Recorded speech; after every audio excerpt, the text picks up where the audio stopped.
সন্দেহতেই বিকাশ ভবনে পুলিশের অ্যাকশন, চাকরিহারাদের অভিযান ঘিরে ধুন্ধুমার। পুলিশের সঙ্গে চাকরিহারাদের তুমুল ধস্তাধস্তি, পুলিশের লাঠিচার্জ, রক্ত ঝরল আন্দোলনকারীদের। পুলিশের মারে আহত আন্দোলনকারীরা। বিকাশ ভবনে আটকে থাকা কর্মীদের বের করে নিয়ে যায় পুলিশ। রাতে পুলিশ ছত্রভঙ্গ করতে লাঠিচার্জ করে।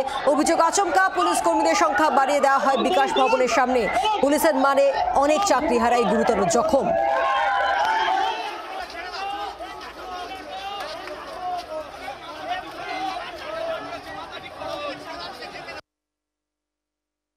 আমরা কাল গোটা পশ্চিমবঙ্গবাসীকে, সাধারণ নাগরিককে, নাগরিক সমাজকে, বুদ্ধিজীবী মানুষকে আমরা আহ্বান জানাচ্ছি তারা যেন আমাদের সমর্থনে কাল গোটা পশ্চিমবাংলায় রাস্তায় নামেন এবং ধিক্কার দিবস পালন করেন। পাশাপাশি আমরা প্রত্যেকটা শিক্ষা প্রতিষ্ঠান বন্ধ রাখার আহ্বান জানাচ্ছি এবং কালকে এখানে আমরা সাধারণ মানুষকে, নাগরিক সমাজকে আমরা 3টের সময় আহ্বান জানাচ্ছি।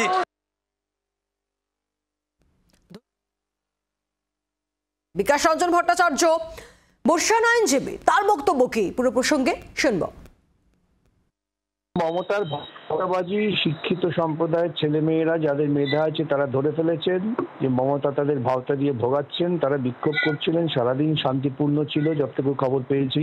মমতা যখন দেখলেন যে এলাকার দুর্দণ্ড প্রতাপ নেতাকেও পর্যন্ত এরা অস্বীকার করছেন, মান্যতা দিচ্ছেন না, তখন দিনের আলো যেই নিভে এলো তখনই পুলিশের অত্যাচার নেমে এলো। হাজার হাজার ছেলে মেয়ে, তাদের উপর যদি যখন আক্রমণ হয় তখন তারা প্রতিরক্ষা করবে, পাল্টা আক্রমণ করবে।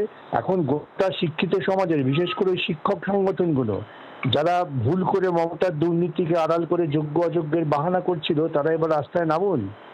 এই দুর্নীতির বিরুদ্ধে এবং এই অত্যাচারের বিরুদ্ধে সমস্ত শিক্ষক সংগঠনে কাল থেকে ধর্মঘট শুরু করে রাস্তায় নামা উচিত। বিজেপির রাজ্যসভা সাংসদ শ্রমিক ভট্টাচার্য, তার বক্তব্য শুনব।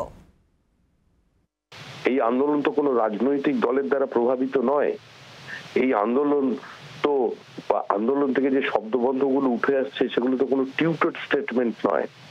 যেটা হচ্ছে সেটা একটা স্পন্টেনিয়াস আউটবাস্ট। তো সেটা ক্ষেত্রে আন্দোলনকারীরা কিভাবে করবেন এবং ধৈর্যের বাঁধ কিভাবে ভাঙবে, এবং এভাবে যদি শিক্ষকদের উপরে লাঠিচার্জ করা হয়, আক্রমণ করা হয়, তাহলে আর কি হতে পারে? এর থেকে নিন্দনীয় ঘটনা আর কিছু হতে পারে না। যেভাবে আন্দোলন ভাঙার পথে তৃণমূল কংগ্রেস শুধুমাত্র নিজেদের দুর্নীতিকে চাপা দেওয়ার জন্য এই পথকে বেছে নিল, এর থেকে দুর্ভাগ্যজনক পরিস্থিতি আর কিছু হতে পারে না। এই ঘটনার আমরা তীব্র নিন্দা করছি। বাংলার আওয়াজ, বাঙালির আবেগ, জি 24 ঘন্টা।